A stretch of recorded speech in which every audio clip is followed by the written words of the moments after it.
Brought to you by TechnoSpark 20 series smartphones. I'm superhuman.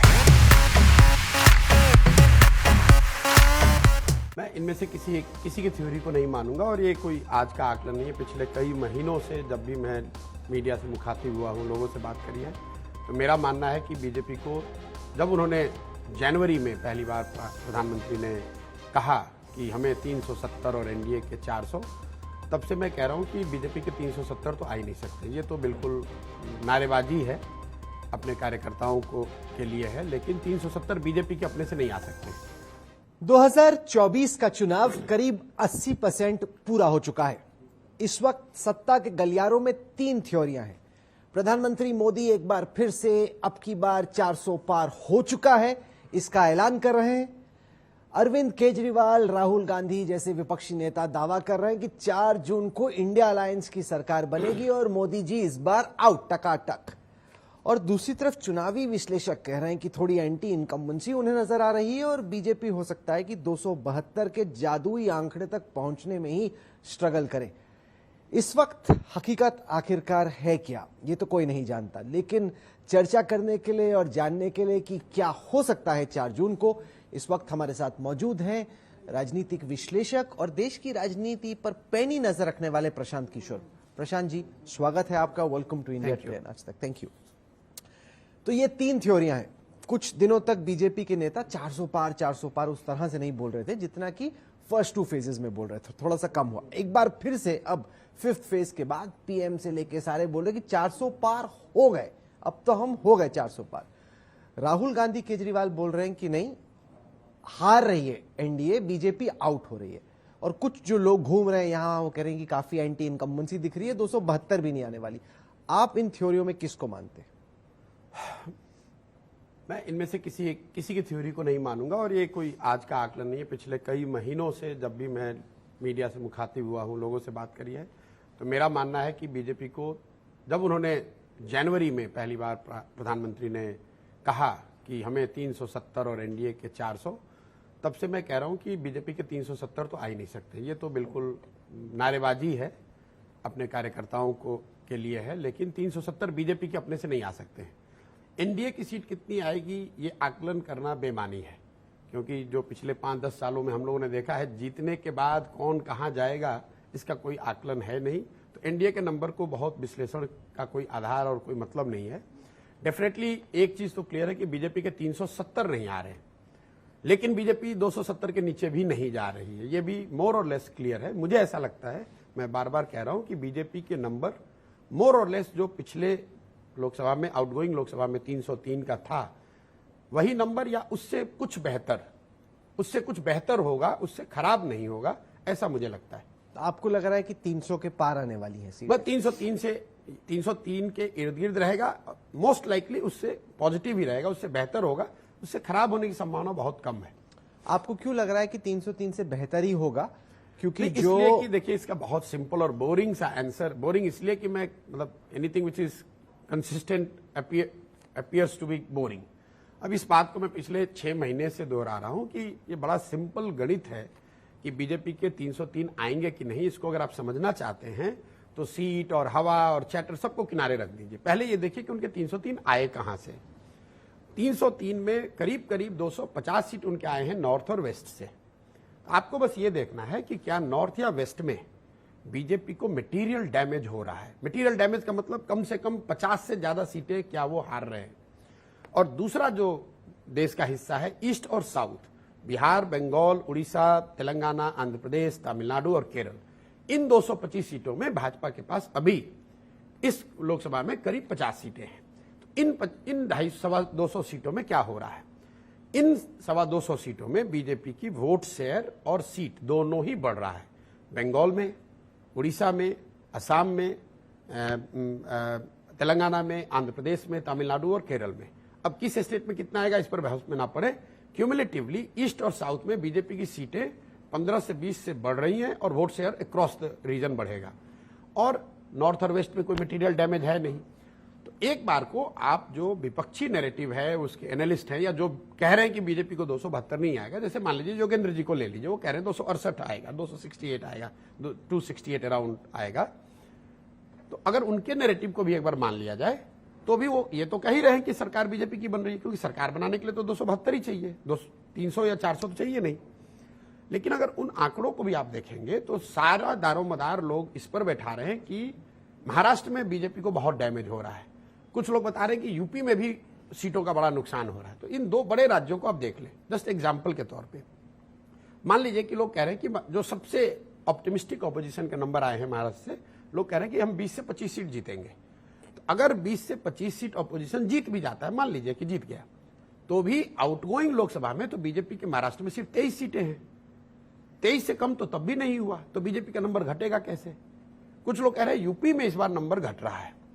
तो लोग भूल गए हैं, थोड़ी मेमोरी कम है लोगों की, कि भाई पिछली बार बिहार और यूपी मिलाकर बीजेपी को करीब करीब 25 सीटों का नुकसान हुआ था 2014 के मुकाबले, जो बंगाल जैसे राज्यों से पूरा हुआ था। वो नुकसान इसलिए हुआ था कि बसपा सपा साथ में लड़े थे और बीजेपी 73 से घट के 62 पे 62 पे आ गई थी। तो अगर कोई ये कह रहा है कि यूपी में बीजेपी को 20 सीटों का नुकसान हो रहा है, तो मैं बहस में पड़े बगैर ये कहूंगा भाई तो फिर बीजेपी की सीट घटी कहां? उनके तो 62 है ही, 18 पहले से हारे हुए हैं। नुकसान तो तब होगा अगर आप ये कहें कि यूपी में उनको 40-50 सीटें वो हार रहे हैं, और वो चीज न पक्ष कह रहा है न विपक्ष कह रहा है। इसी तरह बिहार है, जो बड़े राज्य हैं वहां पर ऐसा दिख नहीं रहा है। कुछ लोग ये कह रहे हैं भी राजस्थान में 5-7 सीटें हार सकते हैं, हरियाणा में 2-4-5 सीट हार सकते हैं, वो ठीक है। लेकिन अभी तक मुझे या जनरली पब्लिक डोमेन में कोई ऐसा एनालिस्ट विश्वसनीय नहीं दिखा जिसने ये कहा कि कोई राज्य है जो ऑपोजिशन पूरा सिरे से जीत रहा है। तो नंबर वो ऐड होगा नहीं। और वेस्ट और नॉर्थ, एक बार को राजस्थान में कांग्रेस 3 जीतेगी, 5 जीतेगी, 0 जीतेगी, वो तो समय बताएगा। लेकिन अगर आप वर्स्ट केस भी बीजेपी के लिए मान ले तो इस पूरे रीजन में वेस्ट और नॉर्थ में बीजेपी को 50 सीटें हारते हुए मैं नहीं देख रहा हूं, और ईस्ट और साउथ में उनके 20-25 सीट बढ़ रही है। तो मोटे तौर पे उनका स्टेटस को बना रहेगा, और they will add some to the total which they had. तो ये बात क्लियर है कि आप ये तो नंबर का हुआ। दूसरा, एक अगर आप फंडामेंटल तौर पे देखें कि सरकारें कब हारती हैं, दो वजह हम लोग देखते हैं। अगर नंबर को भूल भी जाए, जब ग्राउंड पे लोग जाते हैं, एक लोगों का या तो पार्टी और लीडर के खिलाफ एक एंगर हो कि भैया इस बार इनको सबक सिखाना है, गुस्सा जिसको कहते हैं। तो मोदी जी और भाजपा को लेकर 10 साल की सरकार चली है। डेफिनेटली एक बड़ा वर्ग है जिसमें डिसअपॉइंटमेंट है, थोड़ा उनमें दबी हुई नाराजगी भी आप कह सकते हैं। लेकिन अंत आते आते अभी तक ये सुनने को नहीं मिला दोनों साइड के कमेंटेटर से कि there is a wide spread anger against Modi. तो वो एंगर कि मोदी को हटा देना है जीत के चाहे कोई आए, ये चीज नहीं है। हाँ, डिसअपॉइंटमेंट जरूर है, किसी की आशा के अनुसार सरकार चली है, किसी के अनुरूप नहीं चली है, तो वाइड स्प्रेड एंगर नहीं है। दूसरा, एक सरकारों के हारने का वजह होता है अगर कोई नया आदमी आ जाए और उसके लिए पॉजिटिव वोट हो, जिसके लिए लोगों में क्लैमर हो कि भाई ये आदमी आकर हमारी जो स्थिति है वो मोदी जी से भी अच्छा कर सकता है, या कांग्रेस के यूपी मनमोहन सिंह से भी अच्छा कर सकता है। वो चीज भी अभी तक किसी ने मुझे नहीं कहा। जो कांग्रेस के डाई हार्ट सपोर्टर हैं, कमेंटेटर हैं, वो भी ये नहीं कह रहे हैं कि देश में ये कोई चैटर चल रही है कि भाई राहुल जी आएंगे तो पूरा देश सुधर जाएगा। तो in absence of this anger, significant wide spread anger against Modi और क्लैमर फॉर एन ऑल्टरनेट और अ challenger, I do not see how this will turn around कि बीजेपी 300 से घट के 200 आ जाएगी। तो एक चीज क्लियर है कि बेस्ट केस सिनारियो हो या not so best case scenario हो, बीजेपी की सरकार तीसरी दफा बनती नजर आ रही है। बिल्कुल 300 का नंबर उनका रहे, 300 उसके आसपास रहेगा नंबर। ऐसे में सवाल ये उठता है कि जो थर्ड टर्म है मोदी सरकार की, उससे जो लोग इस वक्त आपको देख रहे हैं उन्हें क्या उम्मीद करनी चाहिए? कि बार बार प्रधानमंत्री ये कहते हैं कि जब मैं फिर से चुन के आऊंगा तो मैं बड़े फैसले लेने वाला हूं। आपने प्रधानमंत्री के साथ, जब वो मुख्यमंत्री थे, काफी नजदीकी से काम किया। आपको क्या लगता है कि लोगों को क्या ख्याल में रखना चाहिए? किस तरह के बड़े फैसलों का इंडिकेशन पीएम दे रहे हैं? देखिए, दो बातें हैं। बड़े फैसले लेने की बात प्रधानमंत्री ने जब ये चुनाव शुरू हुआ था उससे पहले कहा था, और इसमें कहीं कोई दो मत नहीं है। जब तीसरी बार वो आएंगे तो कुछ बड़े फैसले लेते हुए वो दिखेंगे। लेकिन जो पूरा ये कैंपेन चला है, जो नैरेटिव है, चैटर, उसका मैं एक ही चीज देखता हूं कि तीसरे टर्म में मोदी इतने ताकतवर नहीं होंगे जितने कि वो दूसरे टर्म में थे। नंबर भले ज्यादा आ जाए, ये आपको लग रहा है? मुझे लग रहा है, ये मेरा एक नया अपना असेसमेंट जो मुझे 2 महीने आधार पे मैं वो बता रहा हूं। क्योंकि 14 में मोदी जी के लिए एक बहुत बड़ा, Modi was a symbol of hope for lot of people. Modi ji आएंगे, देश बदल जाएगा। 2019 में जो वोट था वो मोदी के प्रति विश्वास का वोट था कि हमें इन पर भरोसा है, ये चीजों की इन्होंने शुरुआत करी है और अच्छा होगा हर क्षेत्र में। 2024 का जो वोट तो है बीजेपी को, वो जीत के भी आ रहे हैं, लेकिन वो वोट स्केप्टिसिज्म का है, वो वोट रिलक्टेंस का है, वो वोट ऑल्टरनेटिव न होने का है। तो जो एक अंधभक्ति थी मोदी जी के लिए, एक बहुत बड़ा भरोसा। देखिए लीडर की जो ताकत क्या है, आप लोग कवर करते हैं इतने समय से पॉलिटिक्स, लीडर की ताकत है पब्लिक सपोर्ट। उस पब्लिक सपोर्ट के इंटेंसिटी में, आई underline the word, public support के इंटेंसिटी में कमी आई है और इसीलिए आपको ये चैटर जो आपको दिख रहा है कि ग्राउंड पे उस तरह की मोदी जी के नाम पे लहर नहीं है। एनालिटिकल जितने टूल्स हैं, जो डेटा हैं, जो मोदी जी की अटेंडेंस है मीटिंग्स में, जो टीआरपीज हैं, जो उनके इंटरव्यूज को जितने लोग देख रहे हैं, अगर सब चीज को आप मिलाकर देखेंगे तो जनरली उनके चैटर में, उनके सपोर्टर्स की इंटेंसिटी में कमी आई है। भाजपा के सपोर्टर कहेंगे चूंकि आप अपनी कोई दाल गिराने की कोशिश कर रहे हैं इसलिए आप कह रहे हैं, क्योंकि अगर आप कह रहे हैं कि 300 से ऊपर सीटें आएंगी तो बड़े मैंडेट से जीते हैं। 282 से 303 से अगर ऊपर आ गई तो मोदी जी और उनके सपोर्टर बोलेंगे हम तो पहले से बड़ा जीते हैं। बिल्कुल, ये प्रशांत किशोर कैसे कह रहे हैं मेरी लोकप्रियता कम हो गई? बिल्कुल बोलेंगे। इस देश में हम लोग क्रिकेट बहुत देखते हैं। मान लीजिए कि विराट कोहली ने 101 रन बनाए और बिल्कुल फ्लॉलेस 101 रन बनाए। किसी दूसरे इनिंग में विराट कोहली ने 140 रन बनाए, लेकिन उस दौरान उनके 6 कैच ड्रॉप हुए। तो किस इनिंग को आप बेहतर मानेंगे? लोग रिकॉर्ड पे तो दोनों में सेंचुरी लिखी जाएगी, लेकिन 140 की जब इतिहास लिखा जाएगा, रिकॉर्ड लिखा जाएगा, तो उसमें यह कहा जाएगा कि 6 कैच अगर नहीं छूटे होते तो शायद और अगर आप विराट कोहली से भी पूछेंगे कि आपकी इनिंग दोनों में अच्छी कौन थी तो बताएंगे 101 वाली। तो मैं आपको ये कह रहा हूं कि 2014 की जो विक्ट्री थी मोदी जी की, वो फ्लॉलेस विक्ट्री थी, होप की विक्ट्री थी। 2019 विश्वास की विक्ट्री थी। 2024 ऑल्टरनेटिव नहीं होने की विक्ट्री है। 2024 उनके सामने कोई बेहतर ऑल्टरनेटिव, बेहतर चैलेंजर नहीं आया। इसके लिए उनका सपोर्टर तो कहेगा ही कि ठीक है, मैं उससे कोई इनकार भी नहीं कर रहा हूं, वो जीत के आएंगे, सरकार बनाएंगे, सरकार चलाएंगे भी। Coming back to your original question, what it will do to his functioning as a prime minister? To my mind he will start with a bang, but he will face stiff resistance, not necessarily from political parties and formation, but from the people at large. और उसकी वजह यह है कि इन चुनाव में भी जो लोगों ने देखा समझा है, बात जिसकी हो रही है कि रूरल डिस्ट्रेस इंडिया में बहुत बड़ा मुद्दा धीरे धीरे बनता जा रहा है। दूसरा जो ग्रोइंग इनइक्वालिटी है, आपने भी प्रधानमंत्री से सवाल पूछा था, growing inequality is a sitting time bomb. और तीसरा जो बेरोजगारी है, ये put together this 3 things, unless in the new term government does something decisively different than what they have been doing. जो उन्होंने आपको उत्तर दिया कि ट्रिकल डाउन वाली थियरी कि भाई कुछ लोग ऊपर जाएंगे फिर वो नीचे से लोग, वो तो ठीक है, लेकिन उसका जो पेस है अगर वो मैनेज नहीं किया गया तो I think it's a sitting time. The combination of rural distress, unemployment and growing inequality in a country as large as India, where you have 600 million people, 60 crore से ज्यादा लोग दिन में 100 रुपए नहीं कमाते हैं, वो किसी गवर्नमेंट के लिए बहुत बड़ी चुनौती है। लेकिन जहां तक बड़े निर्णयों का सवाल है, मैं देखता हूं कि वो शुरुआत करेंगे with a bang. I would see in a broad term there will be more concentration of both power and resources. सत्ता और संसाधन का केंद्रीकरण की जो शुरुआत या जिसकी मतलब एक बू आ रही है, उसमें तेजी आएगी। लोगों को यह दिखेगा कि केंद्र जो है, केंद्र सरकार जो है वो और ताकतवर हो गई है संस्थाओं के मुकाबले, राज्यों के मुकाबले, व्यवस्थाओं के मुकाबले। तो सत्ता और संसाधन का केंद्रीकरण बढ़ेगा। और इस मुझे जो सबसे उसमें स्पेसिफिक चीज दिख रही है कि शायद there might be a significant attempt to curtail the financial autonomy of the states. For example, अभी स्टेट्स के पास रेवेन्यू के लिए 3 सोर्सेज हैं, पेट्रोलियम, लिकर एंड लैंड। तो मुझे आश्चर्य नहीं होगा अगर पेट्रोलियम को तुरंत जीएसटी में ले आया जाए, जो होना भी चाहिए, उसमें क्या होगा। मैं यही बात आपको कह रहा हूं, क्योंकि इसके लिए सपोर्ट भी है और अब मैंडेट भी आ गया और state could be pushed to accept this. लेकिन this would mean lesser financial autonomy for the states and more power in the hands of center, क्योंकि centre as per the rule तो उनको पैसे तो डिवेल्युएट कर भेजने हैं, जीएसटी का एक हिस्सा राज्यों को मिलना है, लेकिन उसका जो ऑपरेटिव एलिमेंट है कि अगर सेंटर चाहे तो कुछ दिन के लिए आपका पैसा रोक सकता है, कोई एक विषय खड़ा करके आपके डिवोल्यूशन ऑफ रिसोर्स को डिले कर सकता है।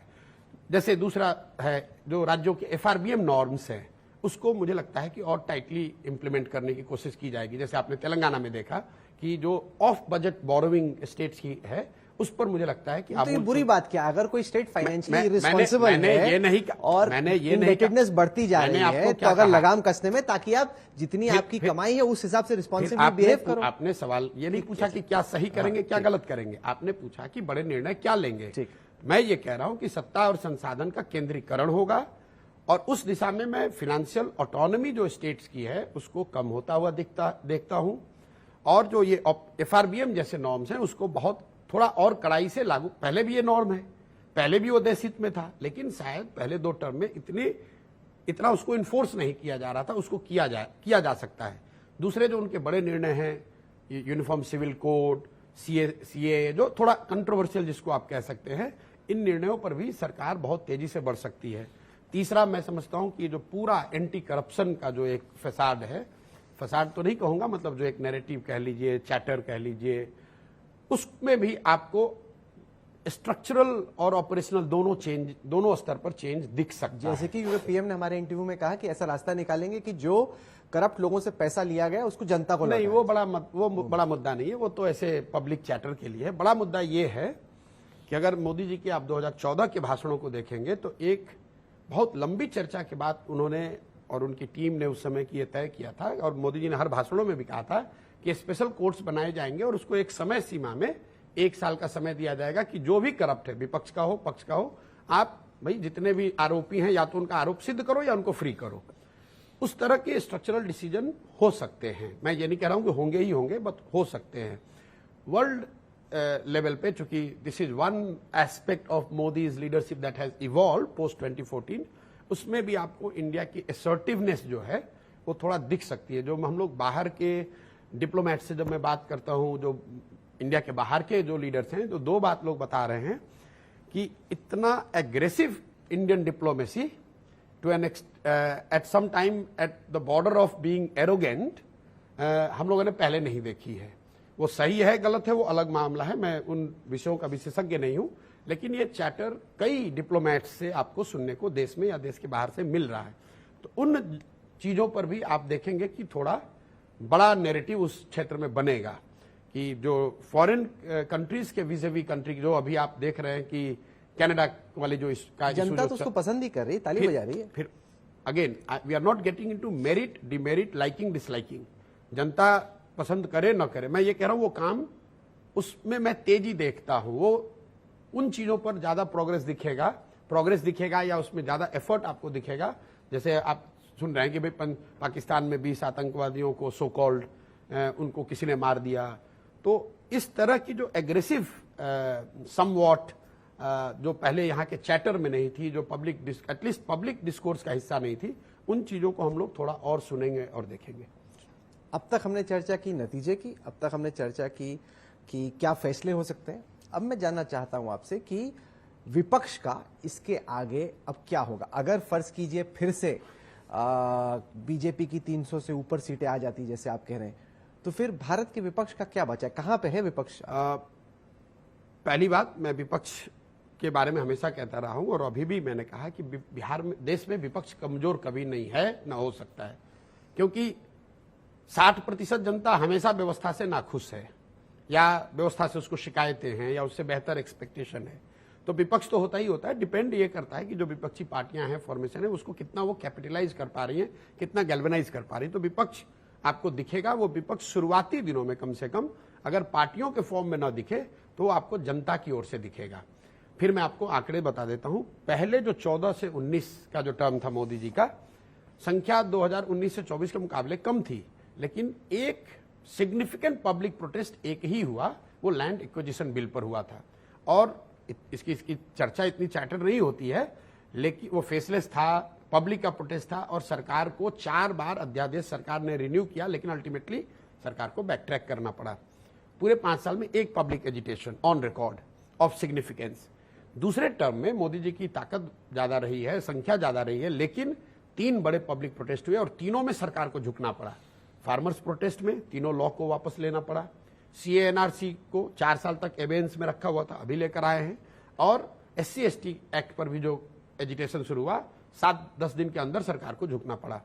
तो already in terms of pure percentage terms there has been 300% increase, 3 times increase in the second term. I see in coming tenure there will be more public protest or dissent of the scale that would be noticed, even if parties do not किस put their तरह act की together. चीजों पे हो सकता है ये protest? मैंने बताया वो तीनों चीज, क्योंकि जो रूरल डिस्ट्रेस है, रूरल वेज, जो स्टैग्नेशन ऑफ रूरल वेज, जो ग्रामीण अर्थव्यवस्था है कोविड के बाद, डिमोनेटाइजेशन, कोविड, जीएसटी जिसको कि फॉर्मलाइजेशन ऑफ इकोनॉमी कह रहे हैं, उसका एक उसका फायदा तो है कि आपका जीएसटी बढ़ रहा है, लेकिन जो इनफॉर्मल इकोनॉमी थी उसमें उसका हिट भी हुआ है। और अगर उसको सरकार प्रोएक्टिवली एडिक्वेटली कॉम्पनसेट नहीं करती है तो वो कहीं ना कहीं डिस्ट्रेस बिल्ड हो रहा है। तो पब्लिक प्रोटेस्ट मुझे लग रहा है कि वो इन तीनों मुद्दों में किसी पर या इससे एसोसिएटेड मुद्दों पर, जैसे मान लीजिए बेरोजगारी है, तो जो आरक्षण पर आंदोलन होता है उसको आप बेरोजगारी से लिंक करके देख सकते हैं, क्योंकि लोगों को रोजगार नहीं मिल रहा है तो लोग खाली बैठे हैं। सरकार की मारामारी है कि 10 सीटें भाई मुझे पहले मिले कि आपको मिले। अगर there would have been plenty of jobs then probably there would been less people less worried about reservation per se. तो मुझे लगता है कि ये तीनों मुद्दे सरकार के लिए हेडेक बने रहेंगे और इसको लेकर पब्लिक प्रोटेस्ट आपको देखने को मिल सकता है। जहां तक आपने कहा कि विपक्षी पार्टियों का भविष्य, if Congress is willing and able to change the status quo in their leadership, in their approach, I think they would have a very good chance going forward, because 15 साल की एंटी इनकम्बेंसी हो गई होगी। जब आप कह रहे हो कि लीडरशिप बदलने की जरूरत है, स्टेटस को बदलने की मैं जरूरत है, लीडरशिप तो बदलने की सिर्फ बात नहीं कर रहा हूँ, एक तो माइंड सेट है। देखिए, आप जो कांग्रेस को या राजनीति को, राजनीतिक पार्टियों को करीब से देख रहे हैं, वो ये बताएंगे कि बाय एंड लार्ज कुछ चेहरे बदल सकते हैं, अहमद पटेल की जगह वेणुगोपाल आ गए होंगे, लेकिन जो कांग्रेस के फंक्शनिंग का जो तरीका है, डिसीजन मेकिंग है, वो बाय एंड लार्ज 14 और 24 में बिल्कुल बदला नहीं है, बिल्कुल नहीं बदला है। बीजेपी को आप देखिए, उनको 2004 में वो हारे, 9 में हारे, 14 में जो बीजेपी चुनाव लड़ी वो एक नए नेतृत्व में, नए तरीके से, भले सही हो गलत हो, लेकिन उन्होंने उसको चेंज किया। वो आडवाणी जी जब हारे, 2000 आडवाणी जी के नेतृत्व में जब भाजपा हारी, तो they didn't continue with it, they change, they destabilize the status quo, they tinkered with it at least to begin with. तो मुझे लग रहा है कि कांग्रेस को जब स्टेटस को से हटना होगा, वो लीडरशिप में है, उनके काम करने के तरीके में है, पब्लिक आउटरीच में है, हर चीज में।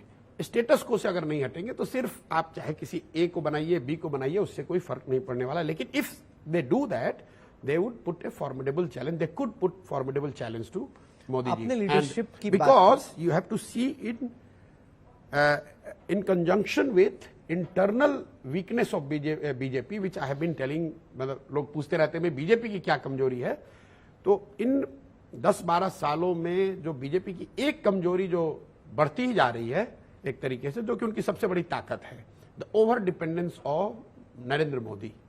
तो जैसे कांग्रेस की हालत थी, एक समय आया कि इंदिरा जी पे उनकी डिपेंडेंस इतनी हो गई कि जिस दिन इंदिरा जी थोड़ी अनपॉपुलर हुई तो सेकेंड लाइन कुछ बचा नहीं। मुझे लग रहा है कि बीजेपी भी उस दिशा में बढ़ गई है, जहां पर कि उनकी पूरी डिपेंडेंस जो है वो मोदी जी की पॉपुलैरिटी पर है। अगर वो थोड़ा सा हिला, as we go along, his popularity, his ability to transfer vote, his ability to fetch vote for at every level, be from panchayat to assembly to Lok Sabha, will be affected, and data is already suggesting that it is already getting affected। मुझे लगता है कि वो दिक्कत आएगी। इसकी एक दूसरी थ्योरी भी हो सकती है। आप ये मान के चल रहे हैं कि मोदी जी की लोकप्रियता यहां से घटेगी ही? नहीं, मैं ये नहीं कह रहा हूं कि घटेगी, ऑलरेडी लोकप्रियता घटे या न घटे, उनकी his ability to fetch vote is going down. Data is very clear. 2014 से 2019 क्या डेटा मैं बता रहा हूं, 2014 से लेके 2019 के बीच में जो बीजेपी ने जितने भी असेंबली चुनाव लड़े अक्रॉस इंडिया, उसमें बीजेपी का अंडर परफॉर्मेंस मोदी जी के लीडरशिप में vis-a-vis Lok Sabha has been close to 3 percentage point. मतलब अगर बीजेपी को लोकसभा में 31% वोट मिले तो on an average 3 percentage point vote उनको कम मिला विधानसभा में। 2019 से 2024 के बीच में यह बढ़कर हो गया है करीब 8 से 9%। तो मोदी जी वही हैं, संगठन पहले के मुकाबले मजबूत ही हुआ है, उनके पास रिसोर्स ज्यादा है, लोग जानते ज्यादा है, उन्होंने काम भी किया। इसके बावजूद his ability to make people vote for somebody who is representing BJP, but not himself, not Modi ji himself, has gone down almost by 200-300 percentage point. एक समय आएगा कि वो डायरेक्शन अभी चेंज होता हुआ मुझे दिख नहीं रहा है। और अभी लोकसभा में भी जो आपको कई लोगों को लड़ाई दिख रही है वो उसी का फंक्शन है कि जब मोदी जी का खुद का भी चुनाव है तो लोग वोट दे रहे हैं, लेकिन जो लोकल प्रतिनिधि है, जो MP है, उसको गाली देकर वोट दे रहे हैं कि भाई ये तो बिल्कुल ही खराब है, मोदी जी के नाम पे दे रहे हैं एक बार।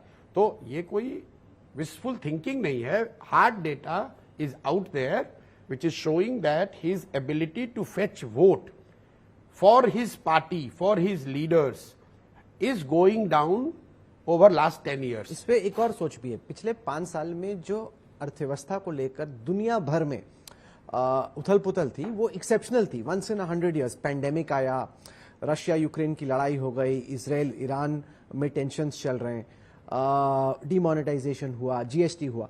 तो बीजेपी की नजर से जो लोग इसको देखें वो ये थ्योरी भी दे सकते हैं कि भाई जो पिछले 10 साल में भारत में स्ट्रक्चरल चेंजेस हुए, गवर्नेंस में, एडमिनिस्ट्रेशन में, अब वो यहां से इंडिया स्टोरी टेक ऑफ करेगी। आप ये मान के चल रहे हैं कि स्थिति खराब ही होगी बेरोजगारी को लेकर, रूरल डिस्ट्रेस को लेकर, लेकिन पिछले 5 साल में स्थिति बहुत खराब रही है जो आगे चल के हो सकता है। कैपेसिटी यूटिलाइजेशन लीजिए, मिड 70s में एक इन्वेस्टमेंट साइकिल भी तो स्टार्ट हो सकता है। आप ये क्यों अज्यूम करें कि स्थिति खराब ही होने वाली है? सही बात है, मैं ऐसा कह नहीं रहा हूं कि खराब होने वाली है।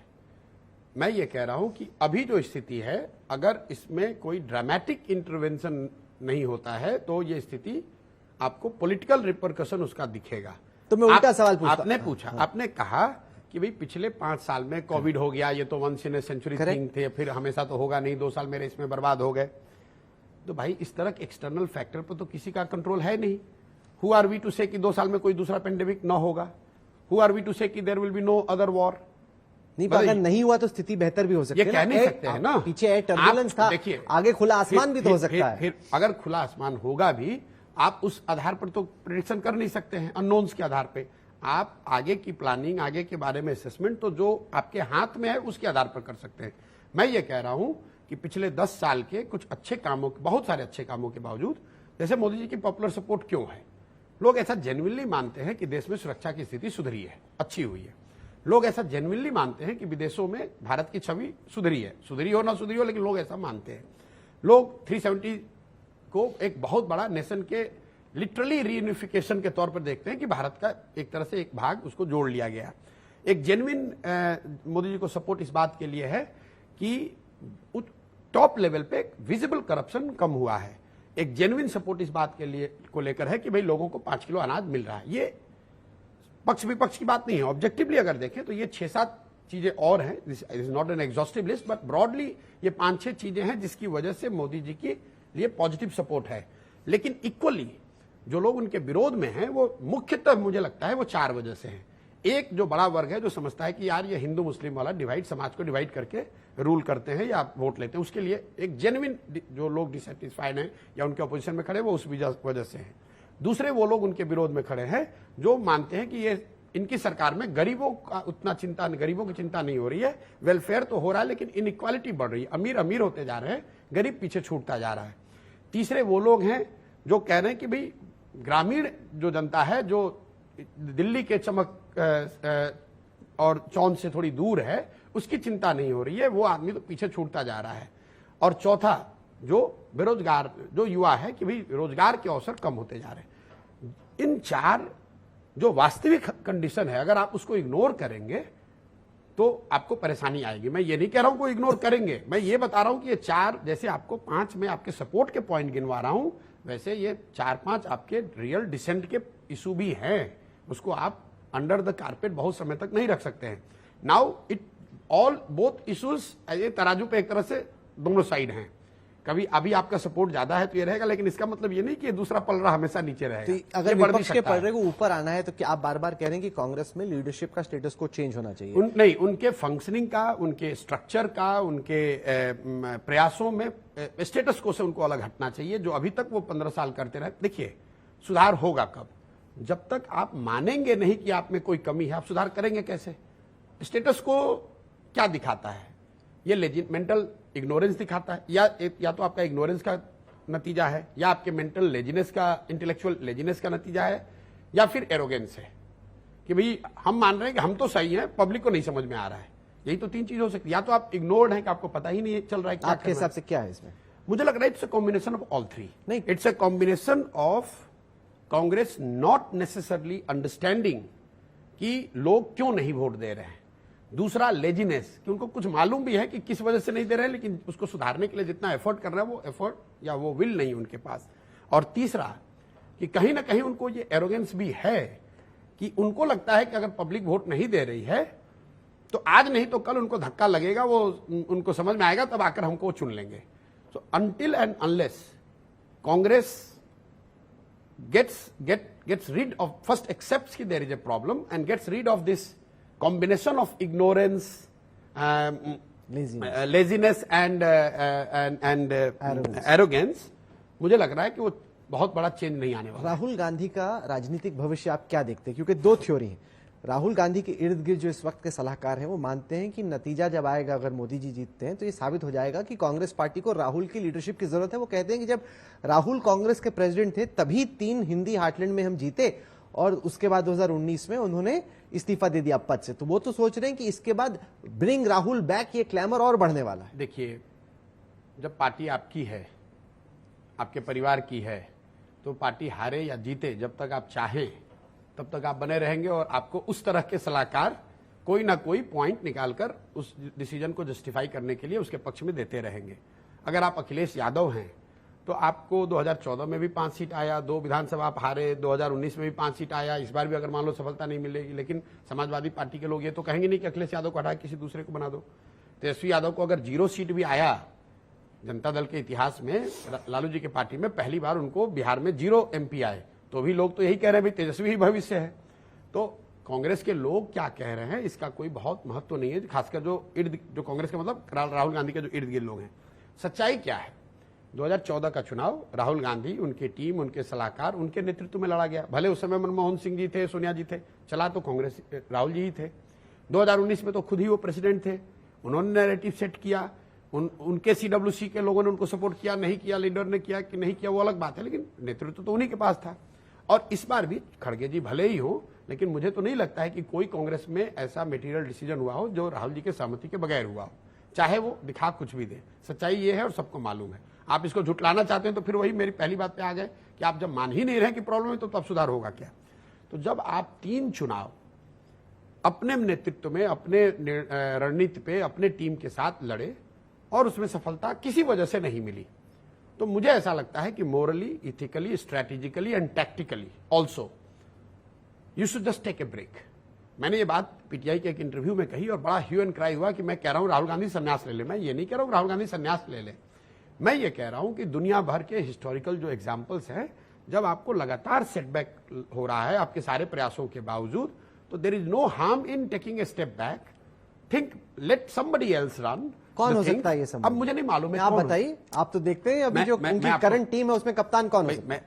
who am I to say this? सलाह अगर और आपसे ली जाए तो? मैं आपको बता रहा हूं कि जिस पर भी उनका भरोसा है, ये मानना कि कांग्रेस आज के फॉर्मेशन में, आज की तारीख में कोई ऐसा आदमी लीड करेगा जिस पर कि गांधी फैमिली का भरोसा ना हो, ये तो संभव ही नहीं है। तो उस सिनेरियो की बात ही ना करें कि ये आदमी बन जाएगा, वो आदमी बन जाएगा कांग्रेस में, वो नहीं होने वाला है। कांग्रेस से कोई खड़ा होके गांधी फैमिली के खिलाफ रेबल होके इस कांग्रेस का नेतृत्व नहीं कर सकता है। तो it has to be, it boils down to the Gandhi family, their wisdom.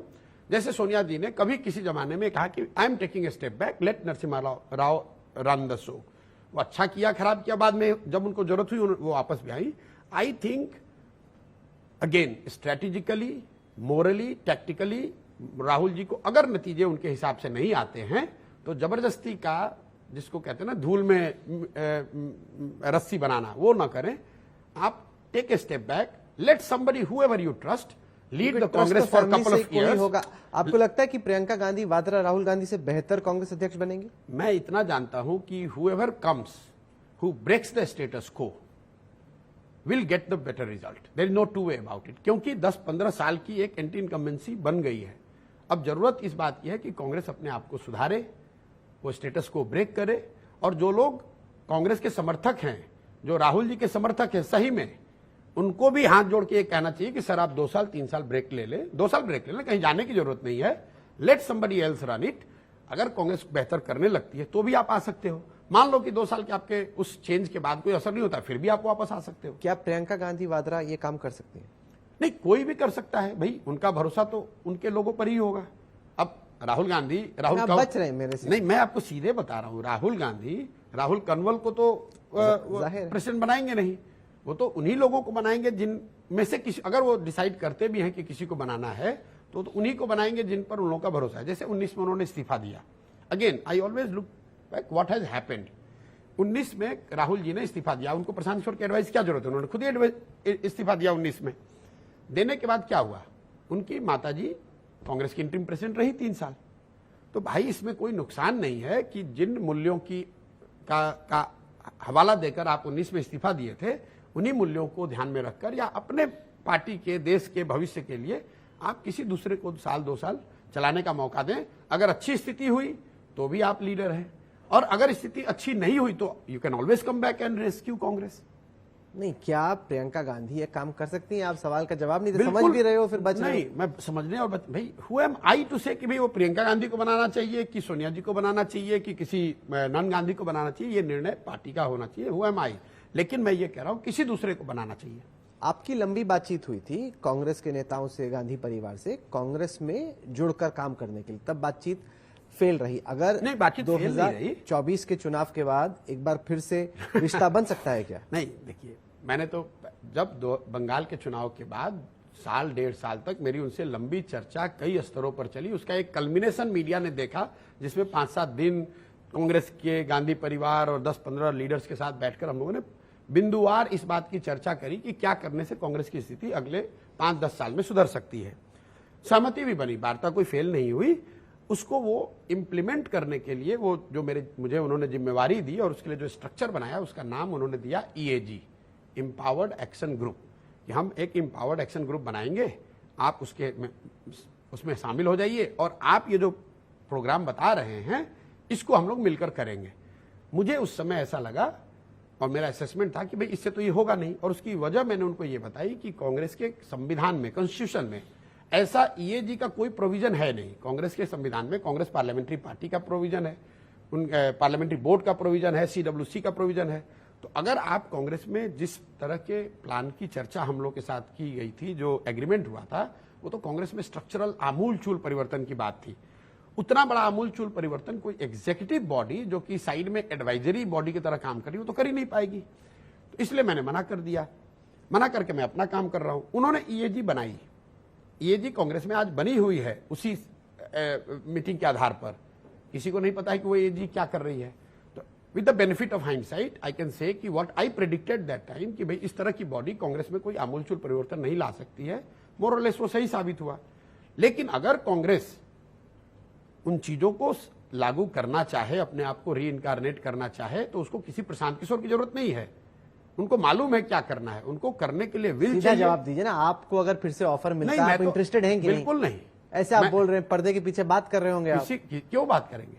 मैं तो मन तो है आपका, मैं तो 2 साल से, आपको लगता है कि टर्न अराउंड हो सकता है, दिली दिल तो आपका मन है उसमें भाई। अब मेरे मन की बात अगर आप जानते हैं तो उस पर तो मैं कोई टीका टिप्पणी नहीं कर सकता हूं। मैं हमेशा कहता हूं, जो विजडम सोशल लाइफ में है कि कथनी पर नहीं करनी पर जाइए। 2 साल से मैं क्या कर रहा हूं?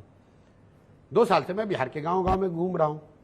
अगर मुझे कांग्रेस में कुछ काम करना होता तो मैं कांग्रेस में लॉबिंग कर रहा होता, नेताओं से मिल रहा होता, राहुल जी के लिए अच्छा बोल रहा होता।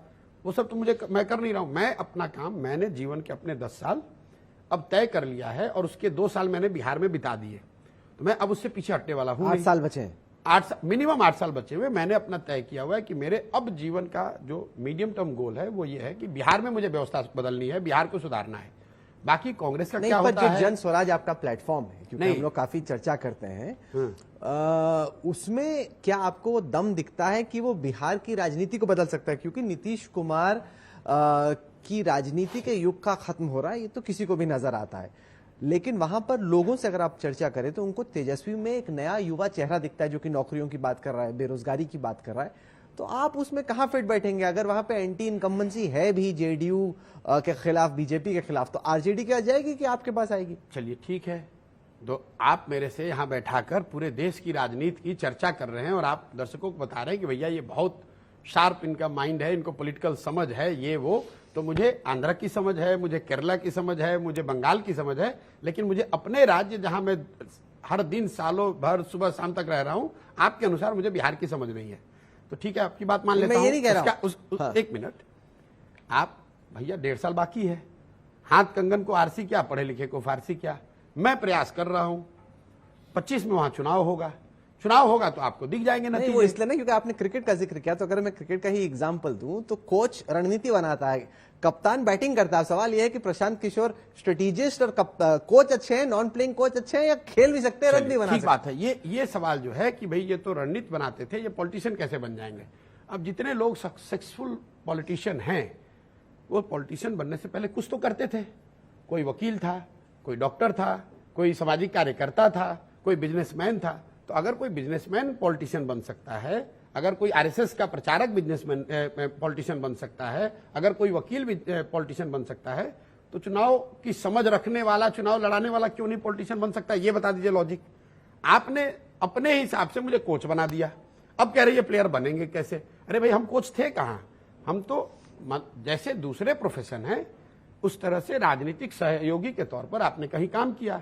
अब आपने अपनी समझ से एक प्रयास शुरू किया है, और जो मैं प्रयास कर रहा हूं जनता के सामने है, और मैं कोई बड़े दावा करता नहीं हूं। आप 25 के अभी चुनाव होंगे। आपको लग रहा है आपकी सरकार बन रही है, प्रशांत किशोर सीएम होंगे बिहार के?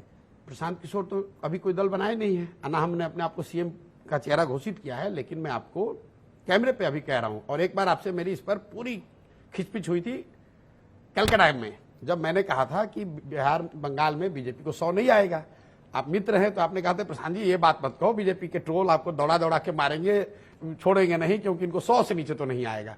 तो मैंने कहा था नहीं, बिल्कुल, अगर 100 से ऊपर आया तो मैं काम छोड़ दूंगा, संन्यास ले लूंगा जीवन में। बीजेपी कितने आए? 77। तो मैं आपको लिख के दे देता हूं, 25 में बिहार में जन सुराज अपने दम पर जीत कर आएगा, और अगर न आए तो आप प्रशांत किशोर को ढूंढ लीजिएगा, तब भी मैं मिल लूंगा, और मुझे कैमरे पर बैठाकर पूछ लीजिएगा पूरे देश के सामने कि भाई तुमने ये कहा था, और फिर मैं ये सारे प्रयास छोड़कर वो प्रयास करूंगा जो आप मुझे सलाह देंगे। नहीं, मेरा सलाह देने का काम ही मैं नहीं, लेकिन आपको ये बता बड़ा रहा हूं। मुश्किल है, क्योंकि सर बिहार की राजनीति मेरे भाई, जितना बिहार की राजनीति आप समझते हो, जाति के इर्द गिर्द घूमती है। आपको कौन सी जातियां सपोर्ट करने वाली हैं? ठीक है, जैसे एकदम यादव, अच्छा, मुस्लिम, अच्छा, और जो बैकवर्ड कास्ट हैं वो तेजस्वी अपनी तरफ लाने की कोशिश कर रहे हैं। ठीक, एक एमबीसी मिनट, जेडीयू के एक साथ मिनट, हैं, अपर कास्ट बीजेपी के साथ। आपके साथ कौन है सर? कोई नहीं है सर, हमारे साथ तो कोई नहीं है। आप तो कर्नाटक में भी पॉलिटिक्स कवर करते हैं, वहां वो कलिगा लिंगायत नहीं है। आप गुजरात में पॉलिटिक्स कवर करते हैं, वहां पर पटेल क्षत्रिय नहीं है। आप यूपी में पॉलिटिक्स कवर करते हैं, वहां पे एमबीसी, राजपूत, ब्राह्मण, कोयरी, कुर्मी नहीं है, सब है। तो फिर क्यों बिहार को सिंगल आउट कर रहे हो कि जाति के आधार पर राजनीति होती है? आपके साथ कौन है भाई? एक बात छोड़ दीजिए। पहले तो ये जो नजरिया आप लोगों ने बनाया हुआ है, जो सो कॉल विद्वान लोग हैं, कि बिहार में हर चीज जाति पर ही होता है। मेरे भाई, अगर बिहार में हर चीज जाति पर ही होता है तो बिहार में मोदी जी को वोट कौन दे रहा है? हर चीज नहीं, बहुत चीज जाति पे होता है। अब आप नेता की तरह बात करें, हर चीज तो कहीं पे भी जाति पे नहीं, लेकिन जाति बहुत अहम फैसला है ये तय करने में कि किस कैंडिडेट को वोट पड़ेगा। ये तो हर नेता मानता है, कैमरे पे माने ना माने। मैं कैमरे पे मान रहा हूँ भाई। फिर मोदी जी को बिहार में वोट पड़ रहा है, नहीं पड़ रहा है?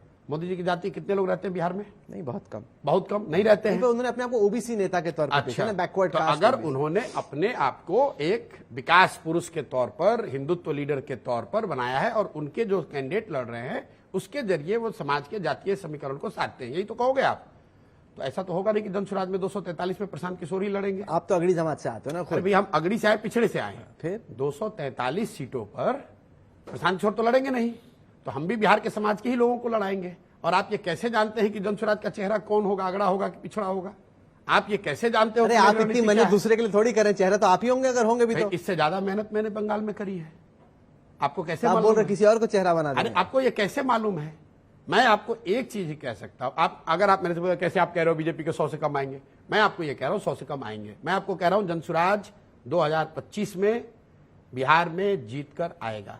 कैसे आएगा, क्या होगा, स्वाभाविक है, उसके लिए बहुत परिश्रम करेंगे। अकेले जीत के आएगा, अलायंस में? अकेले 243, मतलब आपको एक पता चीज और चला बता आपने दूं। आरजेडी से अलायंस कर लिया। सुन तो लो मेरे भाई, आपको जबरदस्ती आप आरजेडी को बड़ा बनाए जा रहे हो, ऐसे दल को जिसकी कुछ है ही नहीं वहां। अच्छा। आपको आरजेडी बहुत बड़ा दल दिख रहा है। मेरे को नहीं दिख रहा, मैं बोल रहा हूँ ऑपोजिशन में अगर आप हो ये तो पता- आपने उनके मैं- अलायंस मैं- में ज्वाइन कर लिया। मैं सुन तो लो आप। कैमरे पे आपको आप तो डेटा सेंटर चलाते हो, मतलब आपके फर्म में चलता है और आप डेटा उटा को समझते हो। पिछली बार आरजेडी बिहार अपने दम पर कब जीत कर आई थी वो मुझे जरा बता दो।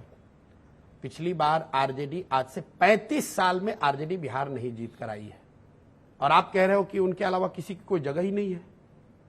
अगर किसी की जगह ही नहीं है तो 35 साल से आरजेडी बिहार जीती क्यों नहीं है? गजब हाल है भाई।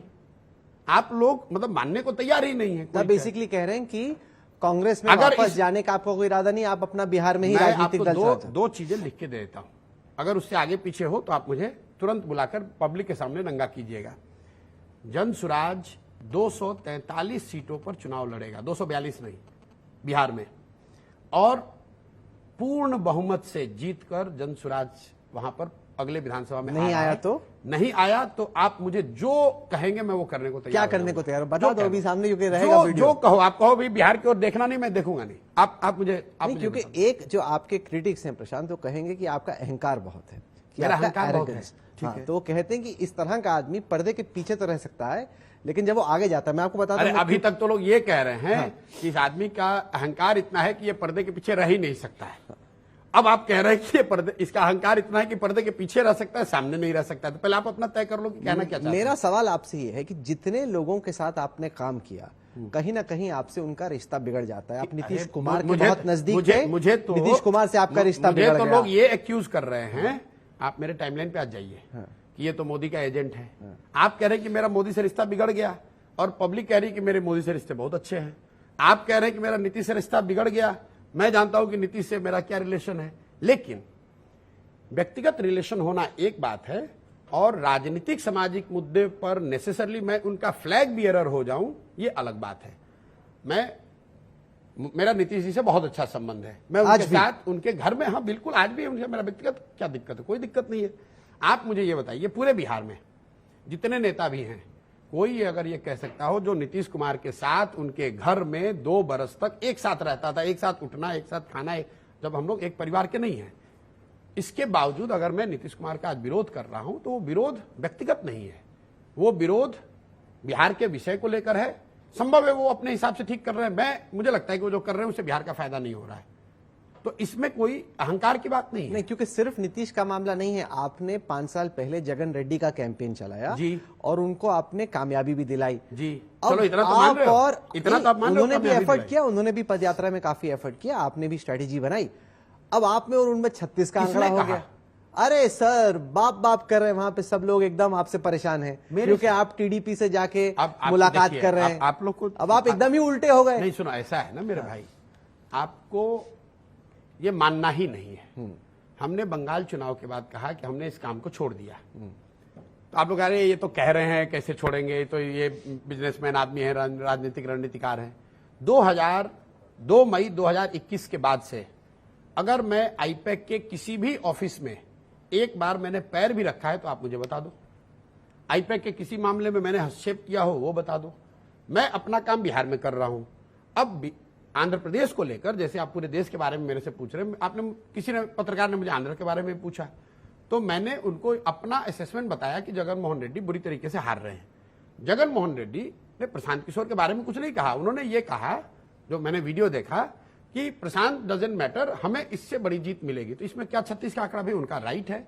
मेरा आपका रिश्ता तो बिगड़ गया प्रशांत से। आपको कैसे मालूम है कि बिगड़ गया? मेरे रिश्ते जगन से क्या है ये तो आपको पब्लिकली मुझे दिखाने की जरूरत नहीं है। आपका आधार क्या है बिगड़? अरे आप टीडीपी के साथ जुड़ गए। किसने कहा? कभी यहीं की बैटिंग करते, कभी वहां की बैटिंग करते। अरे बड़े ही कंफ्यूज आपका तो मन है, ठीक, हमको कंफ्यूज ही रहने दो। अरे नहीं, क्योंकि वो लोग कहीं मर्सनरी है कि जहां पैसा मिलता है वहां चले जाता है। आप अच्छा ठीक है, तो आप तो इतने दिन से राजनीति और कवर करते हैं, पैसा कमाने का साधन चुनाव लड़ाना है कि जीते हुए सरकार के साथ बने रहना है? जो जीता हुआ जो जीता हुआ। तो अगर मुझे पैसा कमाना है, नहीं, अगर किसी को जिता दो तो ज्यादा मिलता है। सुन तो लो मेरी बात, कितना मिल जाएगा पैसा? ये तो अगर आपको सुन, बताओ। हाँ, मैं आपको बता दे रहा हूँ, आपको कितना भी पैसा जिताने के लिए मिलेगा। अगर आप जीत गए, अगर मुझे पैसे से मतलब होता तो आंध्र प्रदेश में जगन मोहन रेड्डी जीत गए थे, मैं वहीं सरकार में रहता, वहीं पे धंधा करता, वहीं पे कॉन्ट्रैक्ट दिलाता, वहीं पे मिनिस्टर बन जाता, राज्यसभा में आ जाता, पैसे कमाता। फिर मैं बंगाल क्यों गया? फिर वहां आप लोग हमारा गर्दन काटने को, तो बंगाल जीत गए तो बंगाल में ही मैं पैसे कमाता, फिर मुझे बिहार में पैदल चलने की क्या जरूरत है? जब ये बात आप समझना ही नहीं चाहते हो कि money is not what drives me, what drives you, what drives me is the goal which I have set for myself. क्या goal है? And right now my goal is to change Bihar. अच्छा, नहीं, और अगले 10 साल में बिहार को देश के 10 अग्रणी राज्यों में मैं शामिल करके आपको दिखाऊंगा। अब आप कहोगे भाई ये तो हो ही नहीं सकता है, यहां तो बड़ा बिहार पिछड़ा है, वहां जाती है। मेरे भाई, अगर 2011 में बैठ के हम लोग ये बात कर रहे होते और मैं आपको कहता कि हम ये कोई चुनाव प्रबंधन का काम शुरू कर रहे हैं, हम मोदी जी को, नीतीश जी को, लालू जी को, ममता जी को सलाह देंगे, तो आप कहते रहे ऐसा कभी होता है? बिहार आज तक कभी देश में ऐसा हुआ है कि लोग आपका बात मानेगा? लोगों ने माना ना। एक दिन में नहीं माना, 10 साल में माना। एक बार में नहीं माना, 10 जीत हुई तब माना। उसी तरीके से अभी मैंने काम शुरू किया है। कई बार जब मैं वहां पैदल चलता हूं, लोग मुझे बताते हैं प्रशांत जी इसकी तो कोई चर्चा देश में नहीं हो रही है। तो मैं अपने दिमाग में भी एनालाइज करता हूं। मैं सोचता हूं कि जब अन्नादुरई आंदोलन कर रहे होंगे तमिलनाडु में, तो दिल्ली में कितने पत्रकार उसकी चर्चा कर रहे हैं। 1980 के दौर में, दशक में, जब मोदी जी गुजरात में कुछ काम कर रहे थे, तो कितने यहाँ के प्रबुद्ध पत्रकार मोदी जी के काम की चर्चा कर रहे थे। जब केसीआर तेलंगाना की लड़ाई 20 साल लड़ रहे थे, तो कितने पत्रकार केसीआर के काम की चर्चा कर रहे थे। आप तो जब काम हो जाता है तब उसका एनालिसिस करते हो ना। तो हम लोग अभी वहां काम शुरू किए हैं। स्वाभाविक है कि आपको बड़ा नहीं दिख रहा है, ना दिखे कोई बात नहीं। लेकिन इसमें एक ही अच्छी बात है कि अब समय सिर्फ 1.5 ही साल रह गया, तो 1.5 साल आप धीरज रखें, मेरे संपर्क में रहिए और बिहार के चुनाव का इंतजार कीजिए। वक्त खत्म हो रहा है इस इंटरव्यू में। खत्म करने से पहले मैं वो अरविंद केजरीवाल के शगुफे के बारे में पूछना चाहता हूं आपसे। वो जेल से छूटे, वो कह रहे हैं कि उत्तर प्रदेश में योगी को बीजेपी की जो सेंट्रल लीडरशिप है चेंज कर देगी चुनाव के बाद। आपको लगता है कि ये सिर्फ बीजेपी के रैंक्स में कंफ्यूजन क्रिएट करने की कोशिश कर रहे हैं? देखिए, बीजेपी के रैंक में किसी के स्टेटमेंट से इतने बड़े मुद्दे पर कोई कंफ्यूजन हो नहीं सकता है। ये अरविंद केजरीवाल भी जानते हैं, सब लोग समझते हैं जो सीरियस राजनीति को समझने देखने वाले लोग हैं। लेकिन मैं इतना जरूर कहूंगा कि इन चुनाव के बाद रिजल्ट जब अभी आ जाएंगे, तो बीजेपी के लिए internally handling of UP would be one of the key challenges. मैं इतना ही कहूंगा कि handling of UP would be one of the key challenges, क्योंकि बीजेपी की जो सेकेंड रंग लीडरशिप है, वो उसमें अभी सबसे प्रोमिनेंट चेहरा अमित भाई के बाद योगी जी का है। तो how do they handle UP is something that people like us will watch closely. Jalebi बनाने के लिए बताइए, आपके हिसाब से नहीं, मैं लीडरशिप चेंज होगा या जो स्टेटस को है वो बना रहेगा? नहीं, मुझे नहीं लगता है कि इतना आसान है कि आप लीडरशिप चेंज उठे और लीडरशिप चेंज हो जाएगा। मैं ये कह रहा हूं कि अगर आप सीरियसली इस विषय को समझना चाहते हैं, तो अगर आप बीजेपी की टॉप लीडरशिप हैं या संघ की टॉप लीडरशिप का हिस्सा हैं, तो उत्तर प्रदेश की राजनीतिक व्यवस्था के हैंडलिंग को अगले 3 से 5 साल में बहुत क्लोजली आपको वॉच करने की जरूरत है। दूसरी बात जो केजरीवाल ने कही वो ये कि प्रधानमंत्री मोदी 75 साल की उम्र में रिटायर कर जाएंगे। बीजेपी ने जोर जोर से कहा कि ये फालतू की बात है, कहने की बात कतई नहीं रिटायर करेंगे। लेकिन 2029 का चुनाव भी मोदी जी के नेतृत्व में लड़ा जाएगा, ऐसा गृह मंत्री ने अपने इंटरव्यू में भी कहा। अब देखिए, इस इश्यू को आप कैसे देखते हैं? मैं इसको ऐसे देखता हूं कि जब तक मोदी जी हैं और उनकी इच्छा है, स्वेच्छा से अगर वो खुद से न छोड़ दें, बीजेपी को जितना मैं समझता हूं अभी के जो उनकी व्यवस्था है बीजेपी संघ की, there is nobody who can tell कि भाई मोदी जी अब आप छोड़ दीजिए। ये उनका निर्णय है। जैसे जब बहुत बड़े कोई प्लेयर होते हैं, कोई पूछता है सचिन तेंदुलकर रिटायरमेंट कब लेंगे, तो लोग क्या कहते हैं, भाई जब उनका मन होगा तब वो निर्णय रिटायर होंगे। और जो लोग इतने बड़े हो जाते हैं उनको समझ है कि उनको रिटायरमेंट कब लेनी है, अगर लेनी भी है तो कब लेनी है उनको पता है, और कोई उसको फोर्स नहीं कर सकता है। जैसे सोनिया गांधी को कोई फोर्स नहीं कर सकता था कांग्रेस में, वैसे मोदी जी को भी कोई बीजेपी में फोर्स नहीं कर सकता है कि वो रिटायर हो जाए। हालांकि ये मैच अभी चल रहा है, लेकिन अगर इस वक्त कहा जाए कि प्रधानमंत्री मोदी की लेगेसी क्या होगी, क्योंकि बीजेपी के भीतर लोगों को लगता है कि एक युग है, मोदी का युग है, और वो चाहते हैं कि अगले 5 साल में वो इतिहास के पन्नों में अपना नाम दर्ज करें, ताकि आने वाले वक्त में जब कई साल सदियों बाद लोग पलट के देखें तो प्रधानमंत्री मोदी का जिक्र भारत के सबसे शीर्ष नेताओं में, सबसे शीर्ष लीडर्स में उनकी गिनती। देखिए, इतिहास के पन्नों में तो जब 10 साल जो प्रधानमंत्री है वो तो रहेगा ही रहेगा।